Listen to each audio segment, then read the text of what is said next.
Welcome, my friends, to another episode of Nostalgia Trap. My name is David Parsons. I am very happy to be joined with the one and only Malcolm Harris. How are you, Malcolm? Good to see you. I'm well. Thanks for having me back, David. Yeah, it's been a little while. I'm trying to think. It was maybe a couple years ago that you and I spoke. I remember having a really good time speaking with you. I'm hoping we can recreate the carnival atmosphere that we had last time. I want to I want to say the name of your book, although I don't know if I need to, man, because your book is everywhere these days. I mentioned in my email to you that we have a little lefty bookstore in our neighborhood that I walk by, and I see this book sort of gleaming out of the window for the last few weeks. It's called Palo Alto: A History of California, Capitalism, and the World. It's a majestic work. How long did it take you to write this? Can I start with that kind of question? Well, I feel like I've been researching it my whole life, Yeah. so it was hard to like say this is when I started working on it. But I started writing in earnest in 2020. I signed the contract for it, I think, at the very beginning of the pandemic, basically. I'm really glad you said that you've been researching it your whole life, because reading it, I mean, it connects to a lot of the things we get into on this program, and we're not the only ones talking about this sort of stuff, but the intersection of our lives with the history of tech, and tech becoming not only a massive part of the American economy, but just a massive part of the experience of being alive in the moment that we happen to occupy. I guess a shared consensual reality. But you were born in 1988, and you sort of start the book off with a kind of reflection on that moment. Can you talk a little bit about that, because it does seem like our lives are implicated in this one way or the other? Yeah, so I was born in '88. My parents met in and around Palo Alto, so I was sort of like a product of this place from the very beginning.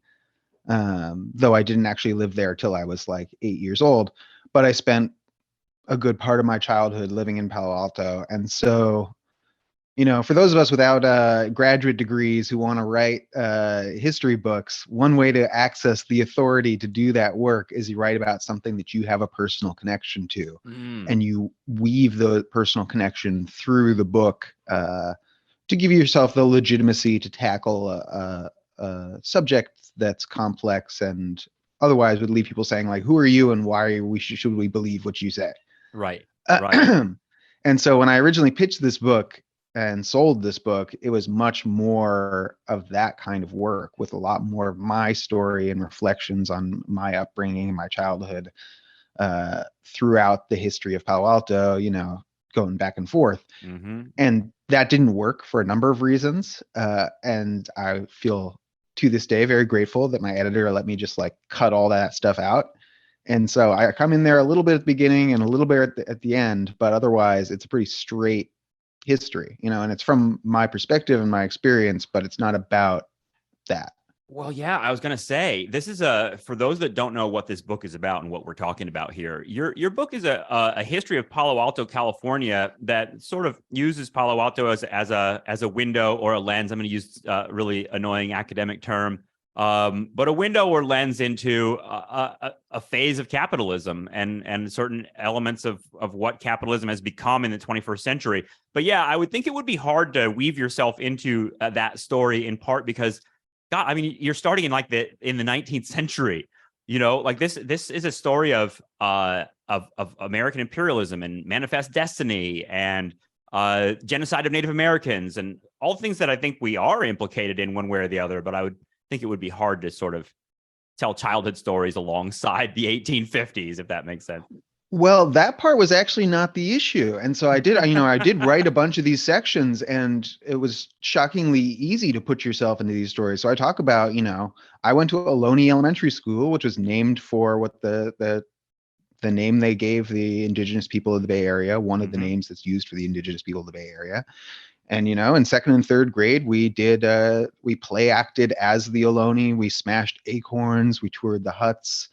And then in the next years, fourth and fifth grade, you play act as the settlers.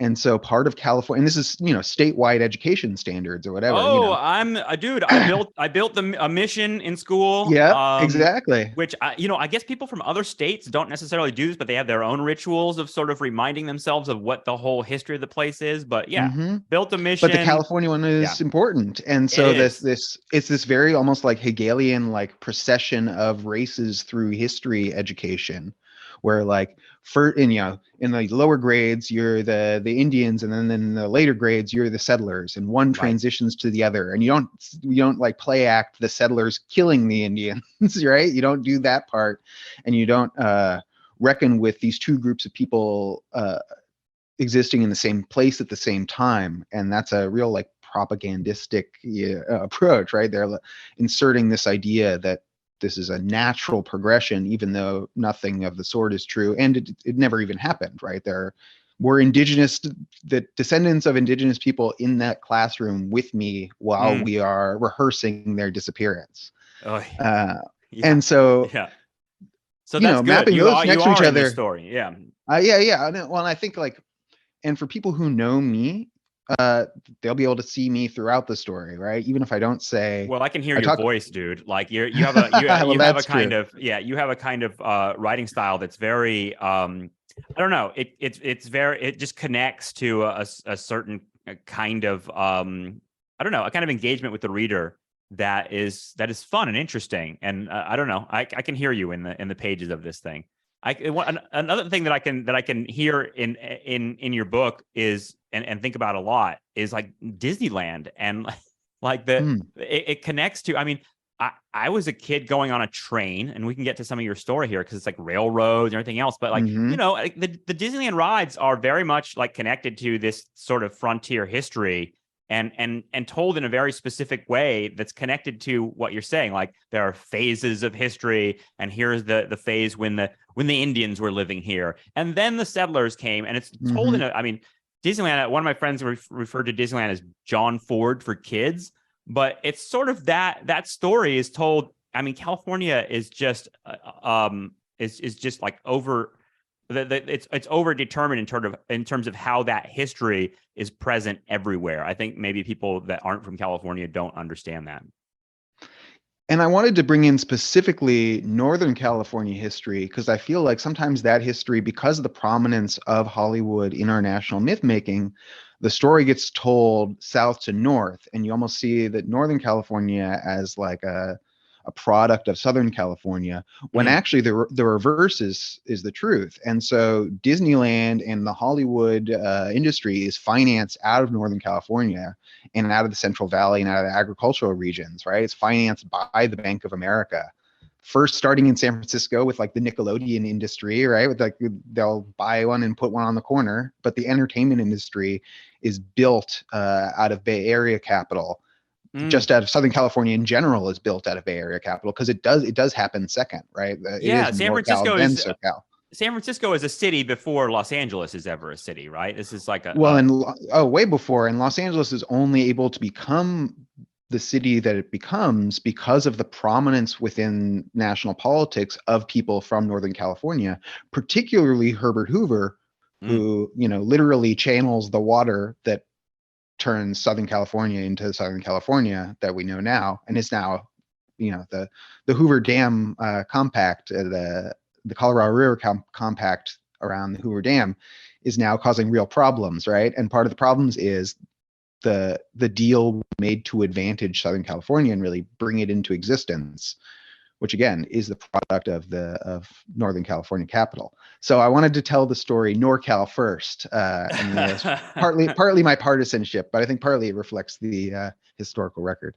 Yeah, no, I think so. I mean, I'm thinking a lot about Las Vegas recently. So, the Hoover Hmm. Dam story is incredible, and doing research on it is sort of like I never understood quite the scale of the project that the Hoover Dam eventually became, and that it created this giant store of water and electricity that then made possible cities like LA and Phoenix and Santa Fe and all these places that sort of depended on this infrastructure.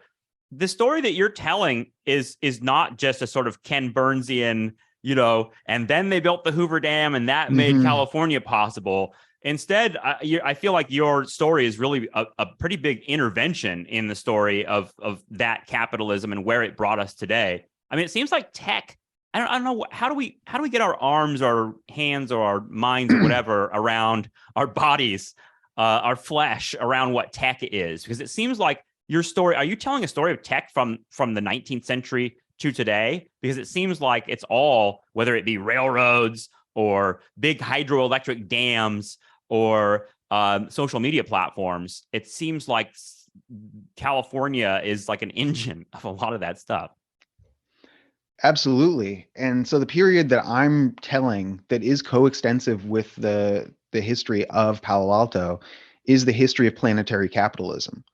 And so there's a lot of debate about where and when capitalism starts, even like what century and what continent. There are like lots of many. I just read a really great piece in the Monthly Review about the fisheries of Newfoundland and the role of the fisheries of Newfoundland and the colonial extraction from the fisheries of Newfoundland in the role of creating capitalism and the financed fishing barges in the 16th century, the 17th century.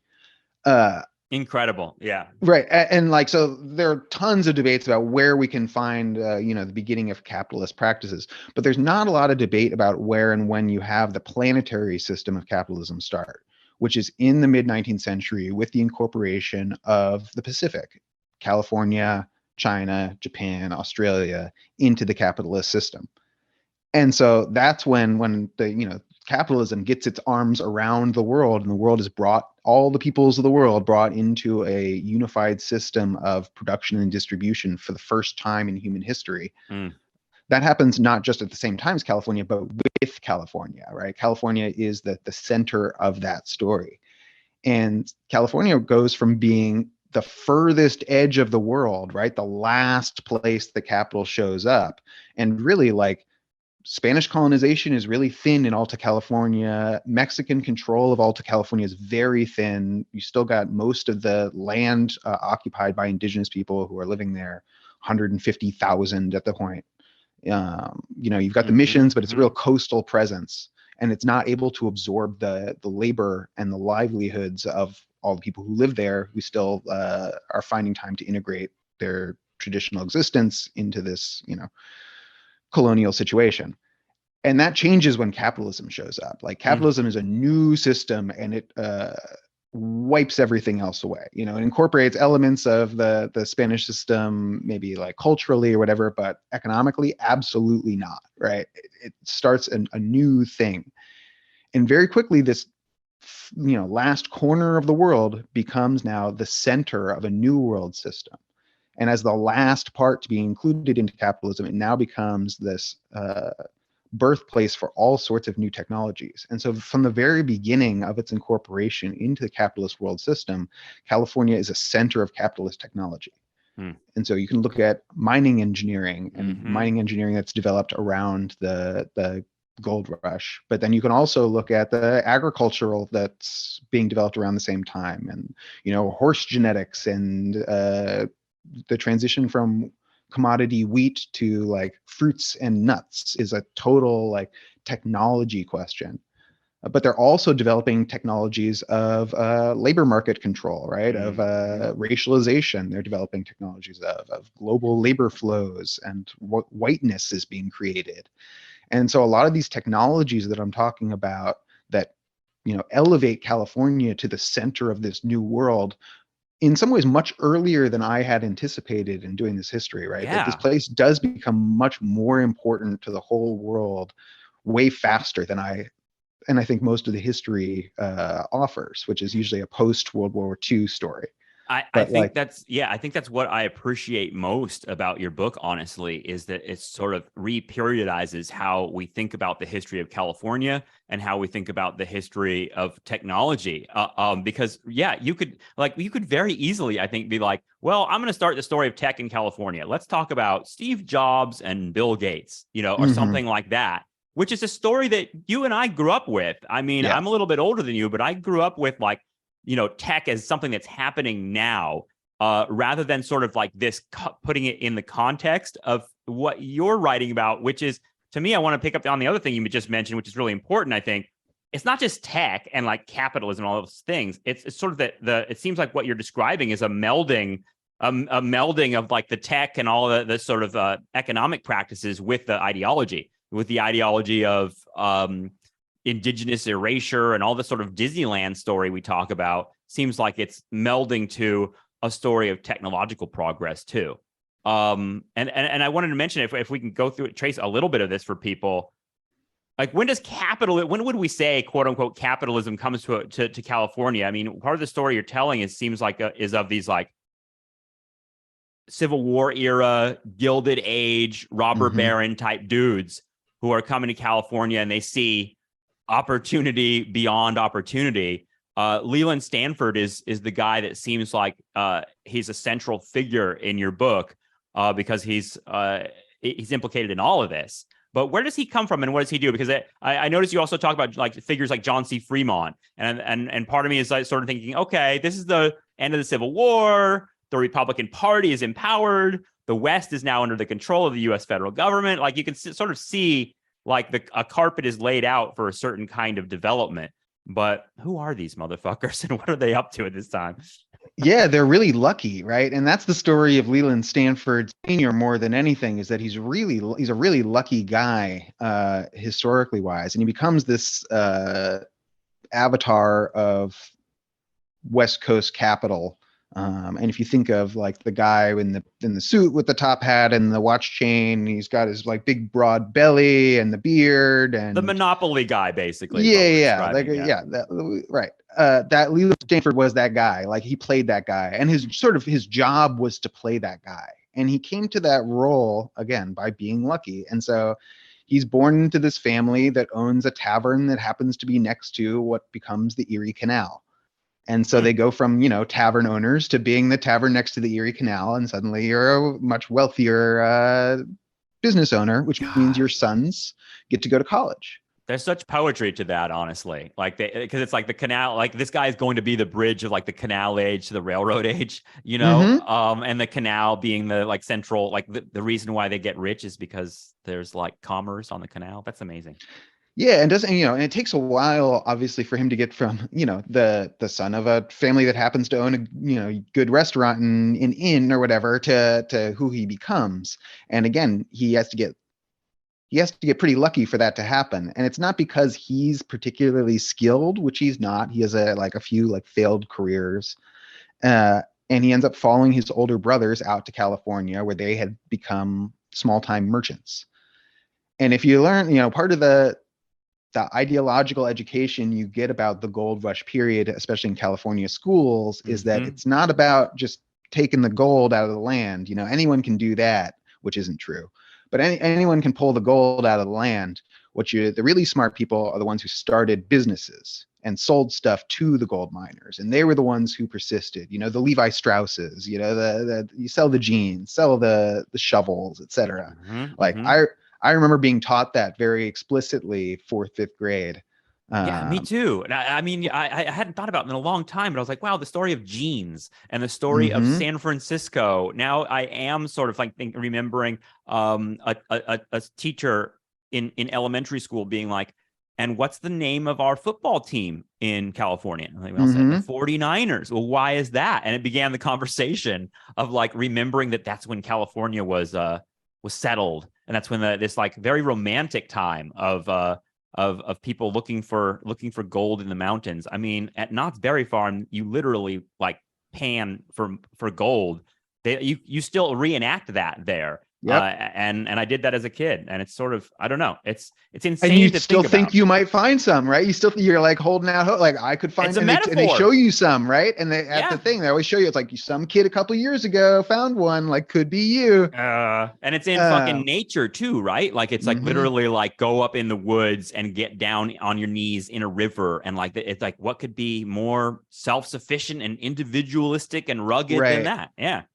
Even though, again, that's very quickly got supplanted by these like shop owners who are relatively heady capital on the West.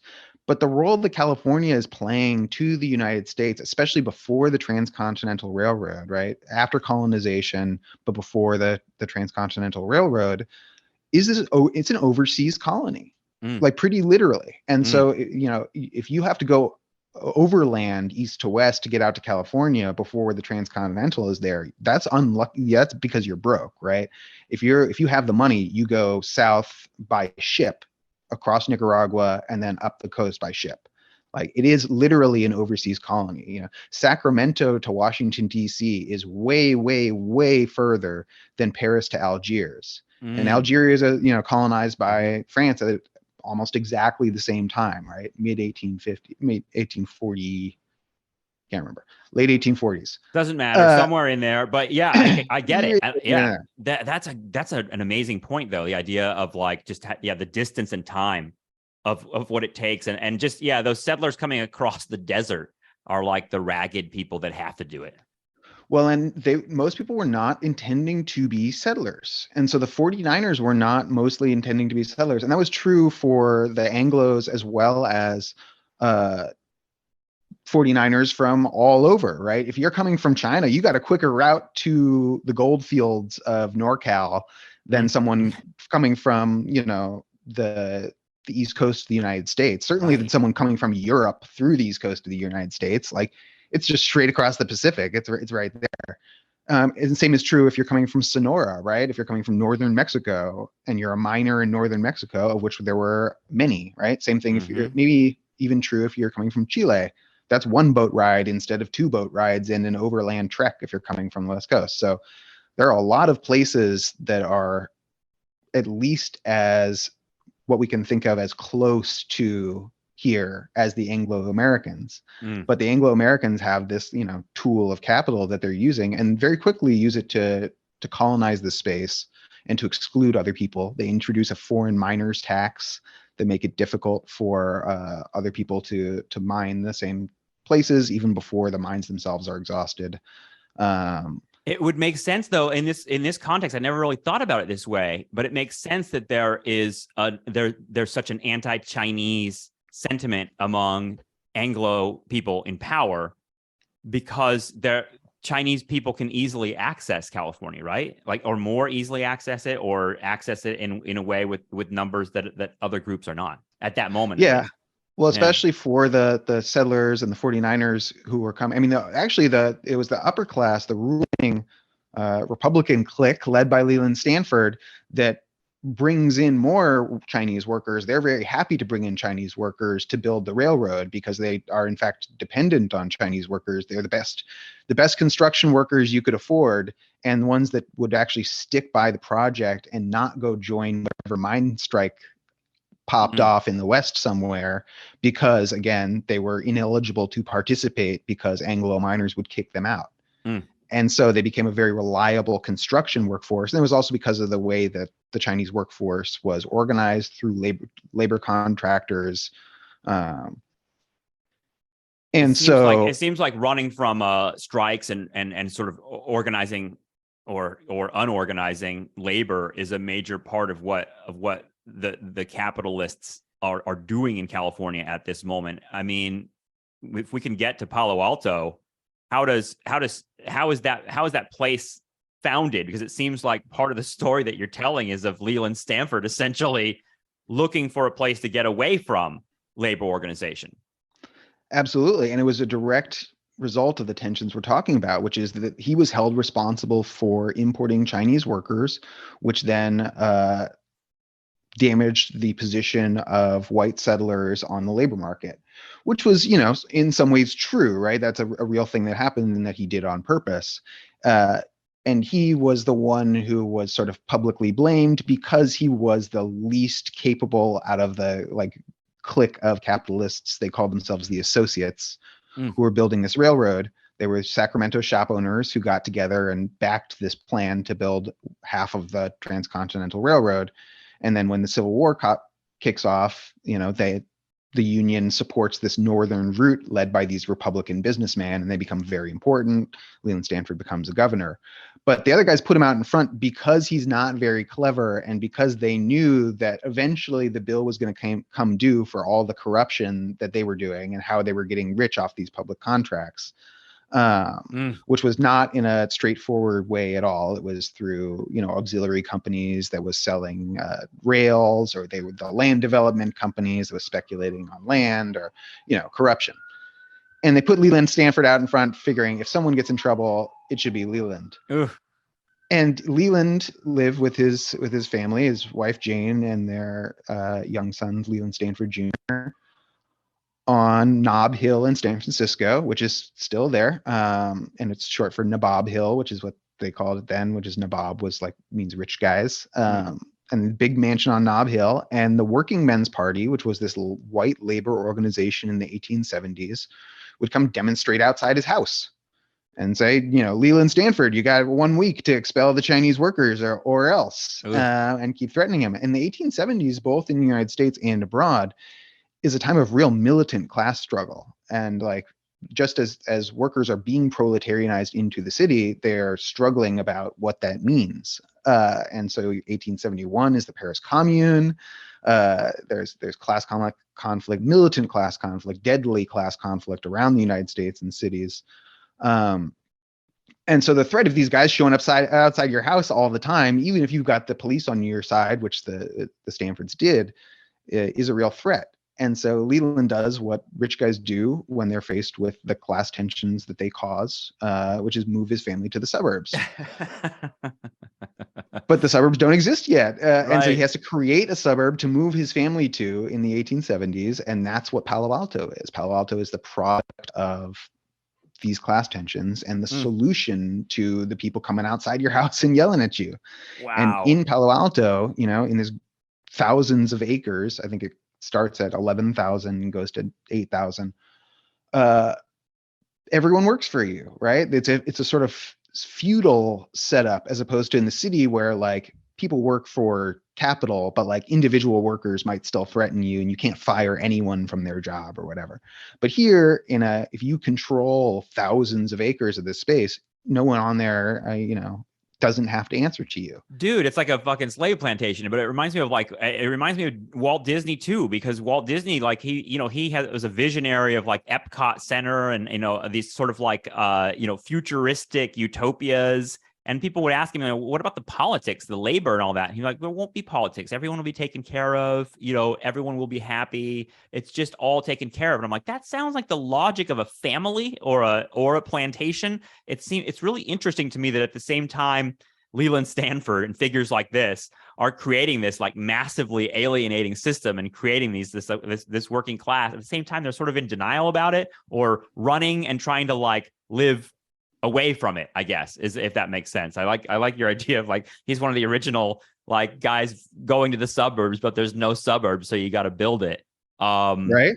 Yeah, I mean, there's so many really compelling things there, but one of them that you mentioned is these shop owners, because how much should we think of this as a top-down thing being created by the evil Gilded Age capitalists, but also these settlers and shop owners and people who are demanding this? Because it seems like the idea of shop owners coming together, that petty bourgeois, middle class guys who are saying, hey, we could get even more if we had a fucking railroad built. Why don't we make the federal government build a railroad?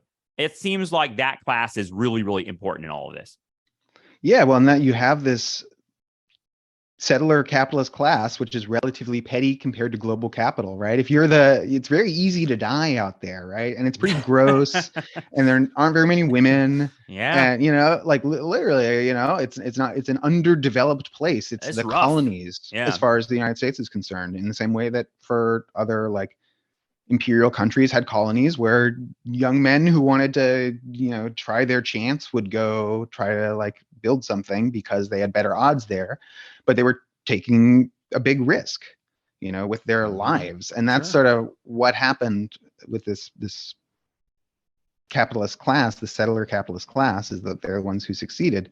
But when they build this transcontinental railroad, which connects the markets of the West Coast to the markets of the East Coast, and including the labor markets, that changes the situation very quickly. And you go from having this isolated overseas colony to then being linked to capital itself. And to build that and to take on the next stage, California is able to absorb tons and tons and tons and tons of capital from this now integrated financial system. So they're taking capital in from Europe, they're taking it through the East Coast, through Wall Street, and people are investing tons and tons of money in railroad securities, and then later in the financial instruments that are produced by the success of the railroads. And so you read, you can read Proust, read Proust, and they're talking about like, oh, I got to check on my like railroad bonds. Like, let's see how my railroads in the United States are doing. And so it's not like it's not disconnected from the capital system. It's from the beginning, it's playing this role for capital in service of global capital. Okay, so we can't spend all our time in the 19th century. We got to get to the 20th. We got to get to the 20th century. That era just is fascinating to me in part because, like we said, if you live in California, the evidence of it is visually everywhere. I mean, there are like red tile Spanish roofs and this sort of weird engagement with that era, and Native American practices sort of as a kind of decorative iconography everywhere. But your story too, it gets to some of the juicy stuff of like what our lives entail in 20th and 21st centuries in terms of, I don't know, that post World War II era. How much is Stanford University a center of all this? Because it seems like, I don't know, one of the stories we often tell on this show, and I guess in the general like boomer sort of Forrest Gumpian sort of story we all know is that California, and specifically Northern California, like San Francisco, was sort of like popped off with all this counterculture energy in the 60s. And in part, it was in response to, beyond the like civil rights stuff and Vietnam War, before that, it was like, I don't know, you mentioned C. Wright Mills and the like sort of alienation that comes with a technocratic world, but also like the people at Berkeley, and I wonder if it was true at Stanford too, we're starting to become aware of their university as connected to the military industrial complex and connected to nuclear research facilities and things like that. So how much is Stanford a part of that story? I know it's a big part of that story, but it seems like Stanford is like by the time we fast forward past that railroad age, we're entering an age in which Stanford is becoming connected to the federal government and connected to tech in a very different way, right? Yeah, and it becomes the archetypical Cold War university, maybe along with MIT or Caltech, but Stanford, and now I think looking back, now that we can look back on the 20th century, really Stanford more than anyone else becomes this Cold War university and sets up the relationship between university, private industry, and the federal government, especially around military spending and military research, which is the core of all this stuff. But that's partly because of Stanford's legacy as an like anti-New Deal holdout during the era of big science, which because of the role that Herbert Hoover plays at the school is really like antagonistic towards the Roosevelt administration and doesn't want a part of the like big university, big science era that's controlled by Washington. That's like the social democratic era investment. They keep their distance at a time when there's a lot of investment into this world, maybe working through like subcontracts and stuff like that, where they don't have to come under the regulatory gaze of the social democratic state at its height, because they're really resentful of those institutions and don't want to answer to the government and don't want to. Why are they resentful of the New Deal coalition? Well, for one thing, it kicks Herbert Hoover out of office, right? So Herbert Hoover is the avatar of Stanford University. He's part of the first class of the school, and he's really responsible for the elevation of the university in the beginning of the 20th century. And Roosevelt kicks him out, and Hoover, who has continued to invest in Stanford and Palo Alto throughout his whole career, becomes convinced that social democracy and communism, worldwide communism, and anti-colonialism are all one thing. And the democracy is all one thing, and then he has to fight back against them. And he secures the Hoover Institution at Stanford University, and he, re-endows it as a center of anti-Marxism, for the American project. So how much should we connect? How much should we connect the like anti-communist Elon Musk sort of streak of whatever Silicon Valley is today in the popular imagination. You can include Peter Thiel in there too. How much should we connect that? Because it seems like a Direct. strain, yeah, It's right from the directly beginning. connected. Oh Yeah, yeah. Well, and so Peter Thiel was a a member of the board of overseers at the Hoover Institution at Stanford, amazing. right?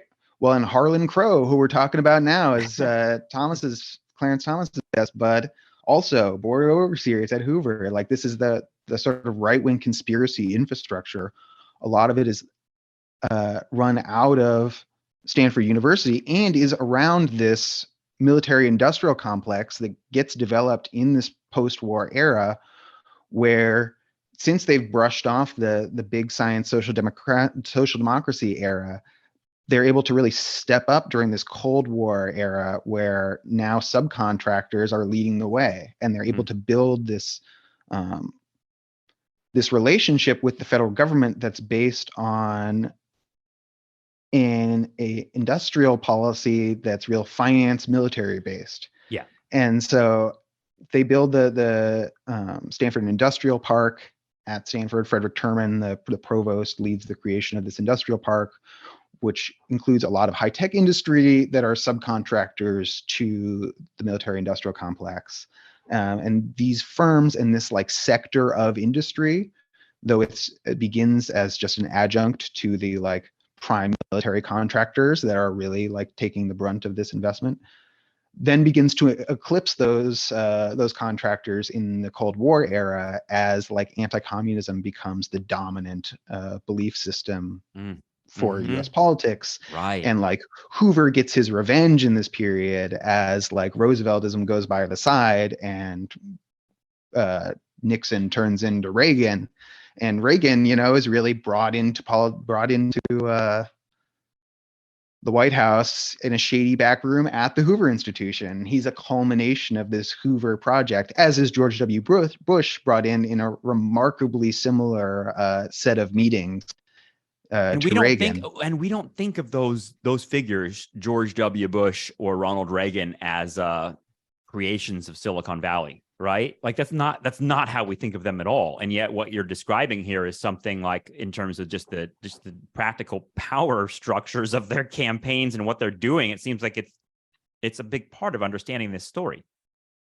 Yeah, and it's important to see the continuity with Hoover and Hooverism and this power base that's built out of Palo Alto by Hoover, because he's a member of the first class at Stanford University. 1891, you got Hoover there. Nobody knows anything about Herbert Hoover beyond like he fucked up the Great Depression, right? Like that's really, unless they read my book, now you'll find dozens of pages about Herbert Hoover, which I did not really intend to write, but his legacy ends up being really important. And we can look back now, I think, in the 21st century and say like, he won, right? We don't like who won the 20th century. The conventional story is Roosevelt beats Hoover in 32 and, charts the way forward for America in the 20th century. But Hoover outlives Roosevelt, both literally, right? He literally lives into the 60s. And I think both in terms of his, also in terms of his political power. Well, I know that Harold Ickes, who was the Secretary of Interior during the Roosevelt administration, he hated the fact that the Hoover Dam was called the Hoover Dam because it was completed in 1935. It was built almost entirely after the Hoover administration, and he even wrote like New York Times editorials. And once Roosevelt was dead, though, in 1947, I think it was. I just read this. I'm sorry, I'm sharing my Wikipedia facts, but like in 1947 is when it's officially named the Hoover Dam, and they've secured that legacy. It seems like an important one. They changed it back. So when it's first commissioned, it's named the Hoover Dam, and then Ickes and Roosevelt unname it. They take Hoover's name off the dam, which again, like so fucking petty, brutal for Hoover, right? And it's funny because it's like it also reflects this historical transition, which is that we don't acknowledge how Hooverite, or we're just beginning to acknowledge how Hooverite actually all the Roosevelt programs really were. And that the housing program that Roosevelt does, we're starting to understand that like, it was like limited based on its how it worked with real estate capital and how it excluded non-white people. But Interesting. we don't quite understand that that's because like Hoover set it up, right? That these were structures that were set up under the Hoover administration. And the Hoover Dam is a great example of like a large scale public works project by this right-wing Republican, pro-market president. You talk about the Tennessee Valley Authority and all the public projects under FDR without acknowledging that Hoover's doing it first, right? That Hoover had sort of set the ground for this with the dam, and which he understood very, very differently. And it is different from the TVA, of course, but in general, the way that American industrial policy is done and public investment is done is much more Hooverite than it is, Rooseveltian, if we think of Rooseveltian as the TVA. Right. No, that's great. I'm glad we got that out, because all that public works stuff, I don't know, it connects in such really terrifying ways to me to the history we're in today, because you talk about like Lake Mead, which is the reservoir that's created by Hoover Dam, shrinking and shrinking. And I know it got a little bit of water this year, but the overall sort of story of Lake Mead shrinking isn't just because of climate change. It's because of demand. That there are now 40 million people that are getting water from this reservoir that was never planned for. And so like to me, like your story kind of gives us the sort of understanding of the steps along the way of sort of writing us into the cul-de-sac we find ourselves in the 21st century, if that makes sense. Because it's sort of a story of capitalism that's not really planning for a future like we're in now, or it created it, I guess. Well, it was we have to understand why we're in the solution, or why we're in the situation we're in now. We have to understand what our problems were a solution to, in a way. And that's what when we think about Palo Alto as a problem, it's more important. I mean, it's obvious in the ways that it's problematic, right? We can, and I talk about them throughout the book. And that should have been the name of the book. Yeah, Palo Alto is problematic. So it's obvious the ways that it's a problem. I talk about a lot of the ways that it's a problem, but it's more important for me writing this book to have people understand the ways that it's a solution. What do you mean because by that? And so Palo Alto is a solution to the problem of the 20th century. And Du Bois says the problem of the 20th century is the color line. And I think you can put it analogously, or another way of saying that maybe is that if you go back 100 years, ruling classes, ruling cliques encountered a world in which they felt very insecure. It was a very, very scary world for elites 100 years ago, because they're looking at a world that is now one world. The liberal project is now extending out of their control.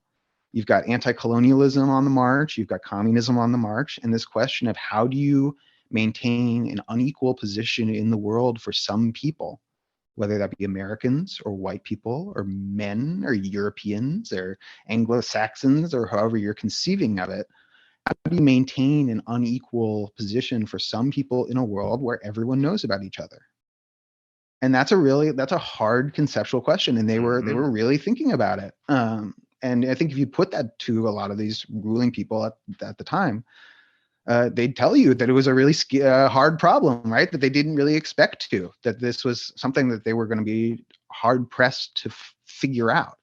Is it just kind of like the impossibility of the scale of the system, and the feeling that we're not going to be able to shore up the kind of like sort of outbursts of civil unrest or famine and all sorts? In other words, is it sort of an anxiety about managing a global system?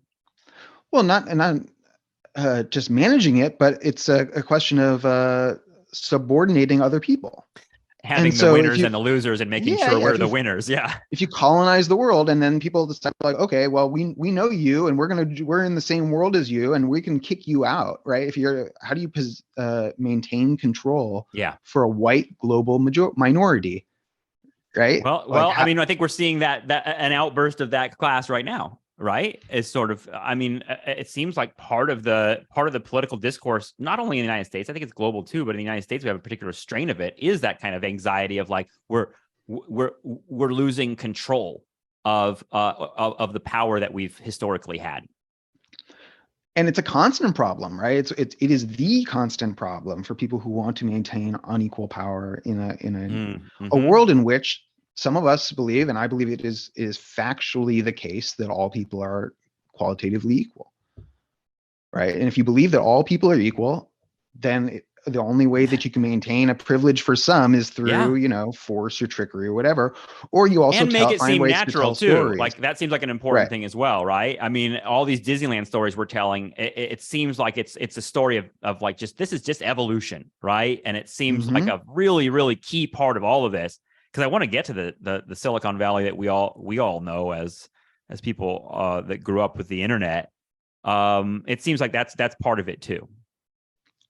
Absolutely. And eugenics is a story throughout this story. And they're, coming up with constantly, both in the first half of the 20th century and then again in the later half of the 20th century, and then again now in the 21st century, stories about how that story isn't true, about how people are not equal, and about Mm, there are natural hierarchies and mm, how they can claim to discover them, mm. whether that's by, massive IQ testing or by genetic testing, or, these the claims about where that inequality can be found change, but Palo Alto and Stanford in particular is constantly looking for new ground on which to found those ideas.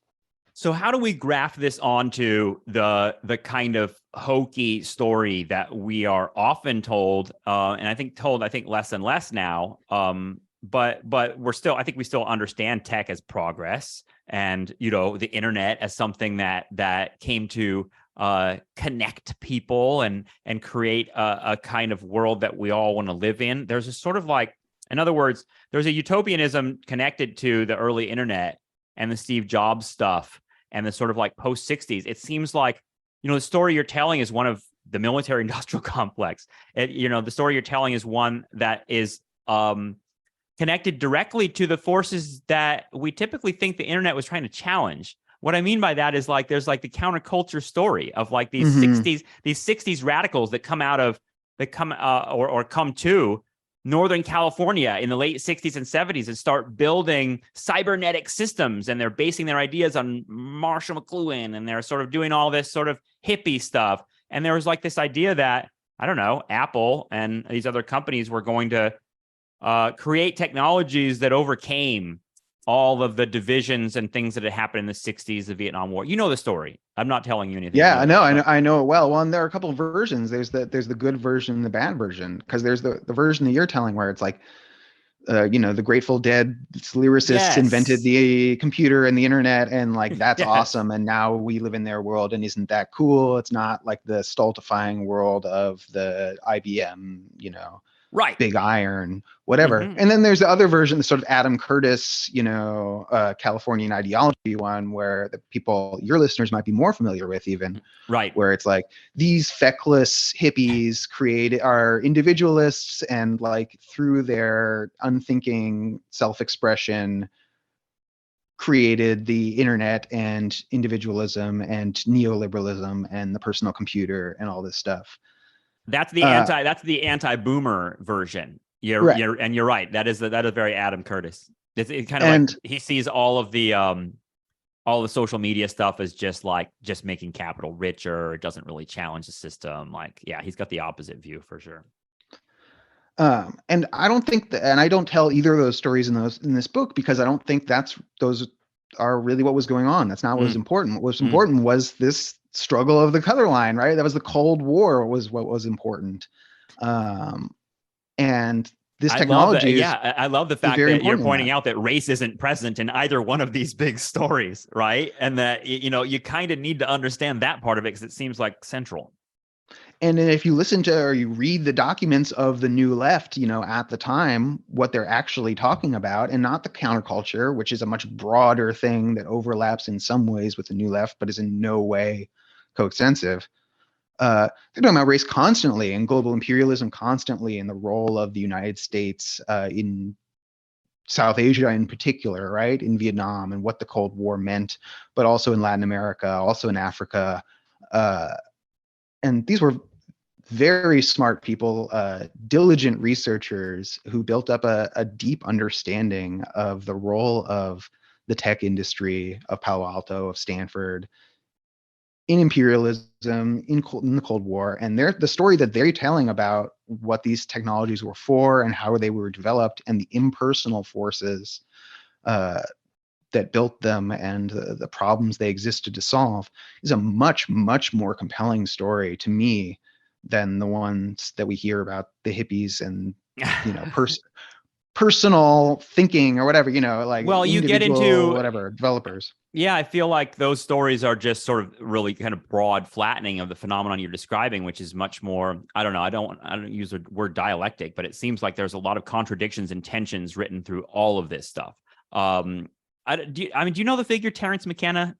Oh, sure. Yeah, I mean, he figures into this, right? Like, it seems like he's a part of this story, and a figure one way or the other that sort of, I don't know, captures a little bit of the contradictions, I guess, within the ideas of progress and futurism and things that are coming out of the Bay. Because I don't know, I guess the thing I'm getting to is like the kind of psychedelic element of it, like drug element of it. Where does that fit into this? Because it seems like some of these dudes were kind of like psychedelic cult guys that were sort of envisioning cybernetics or technology as a sort of way out, or a kind of connecting to the drug experience, if that makes sense.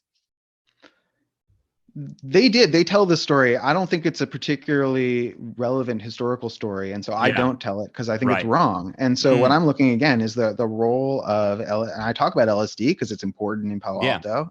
It's an interesting story, but I'm talking about, again, relative to this Cold War project. And Palo Alto and Stanford and the industry become obsessed with LSD because it's so powerful. And this is an area that's obsessed, again, with natural hierarchy, with power. And they I guess I'm see trying LSD, to figure out where people like McKenna are in that whole world, if that makes sense. Not him personally, but just the whole LSD revolution, because it does seem like the federal government and figures within capitalism are interested in it too. Well, interested in it first. They are the ones. So these other guys are not the prime movers. They're sort of the story we tell later, to territorialize it, right? To make sense of this story without talking about what was actually going on, which was they wanted to figure out how do you use this powerful, super powerful compound to win the Cold War for America, right? How do you use it to subordinate the Vietnamese, right? Like, literally. And so they had two ways of researching that. One was, does it work to torture people? Can you use it to extract information from enemies? This is such a powerful compound. Let's see if it works. And they do experiments in prisoner of war camps, and they do experiments in US hospitals to see if you could use this on enemy combatants to torture them, which was sort of inconclusive. They found that you drive people crazy or kill them, and it's not particularly useful. And Whitey Bulger is a product of these experiments. Ted Kaczynski is a product of these experiments. Like, they go badly in a couple ways, and with enduring consequences in America. But the other way that they use it is what we think of as microdosing, was invented at the very beginning of the product experimentations with LSD, which was to augment US knowledge workers in the Cold War struggle, right? This is around the Sputnik era, when they're very, very invested in developing US technicians, US science and technology workers who will allow us to catch up with the Russians. And so they're experimenting on giving LSD to architects, giving LSD to computer programmers. Can you get people to think outside the box and be more creative if they take a little acid? It's to me. I mean, I guess that's what I'm sort of trying to square with the McKenna shit, or the counterculture shit, or the bottom up acid sort of story, because so much of it is about, psychedelics are here and they're going to decondition us from the values of the Cold War. They're gonna actually break the mind spell of the military industrial complex. At the very same time, powerful people who arguably created LSD, or a part of creating it, are doing exactly the opposite. To me, that's the fascinating contradiction of that era to me.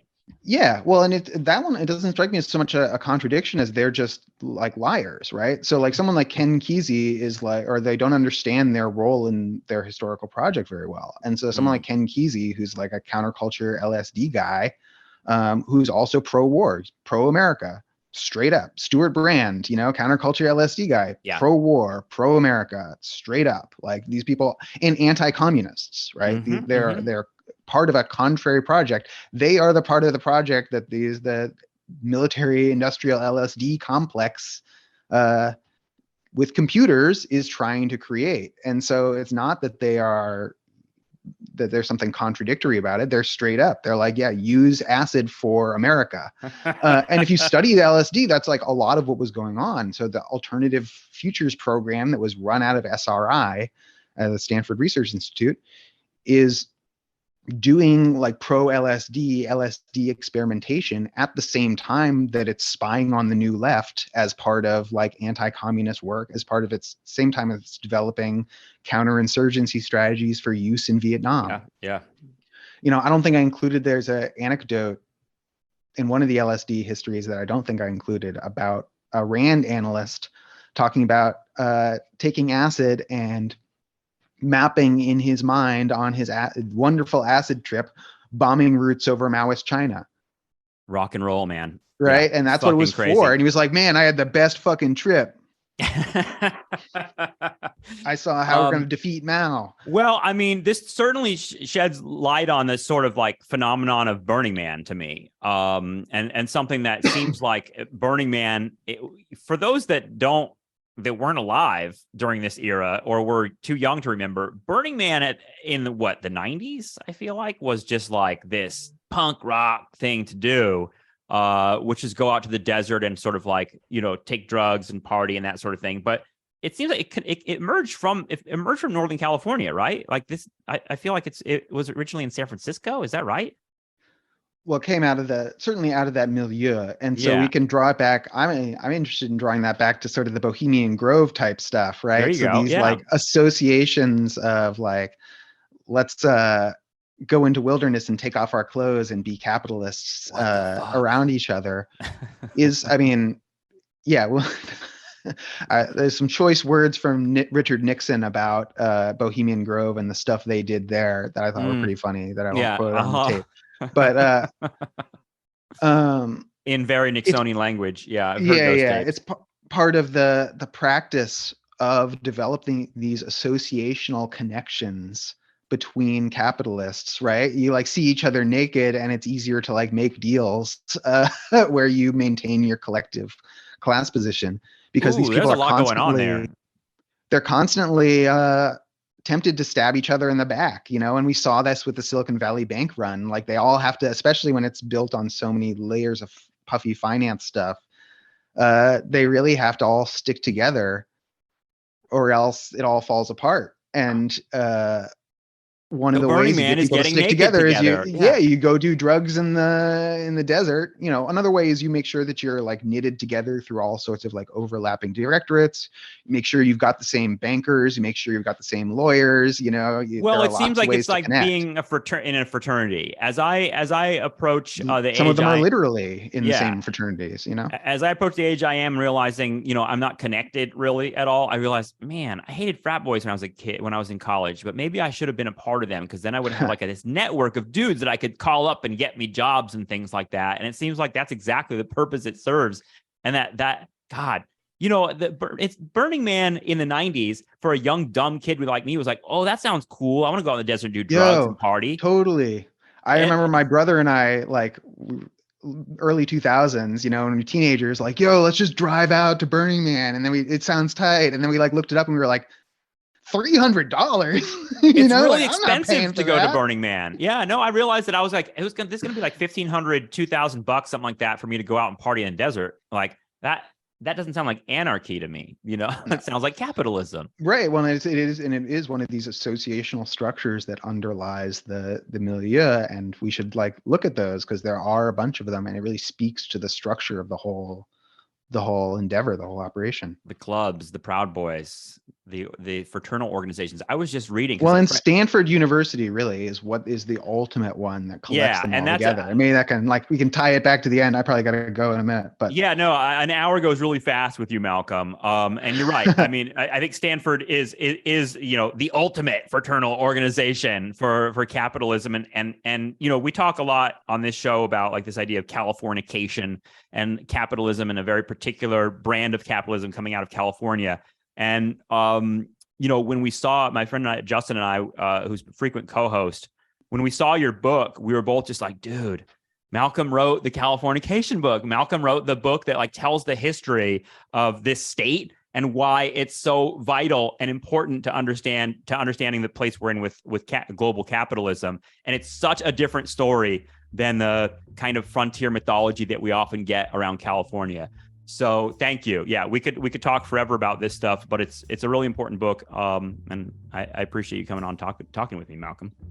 Yeah, thanks so much for exploring it. We could like 5 to 7 hours, I bet, go straight through, but my voice would just straight. Yeah, because the Burning Man shit and the drug stuff, it's sort of interesting to me to be like, wait a second, like the story I was told of kind of like sex, drugs, and rock and roll of a counterculture in the 60s is very, very different than what I thought, and definitely connects to the kind of politics we see coming out of Silicon Valley today. That's sort of like, what is with these fucking like Nazi libertarian dudes?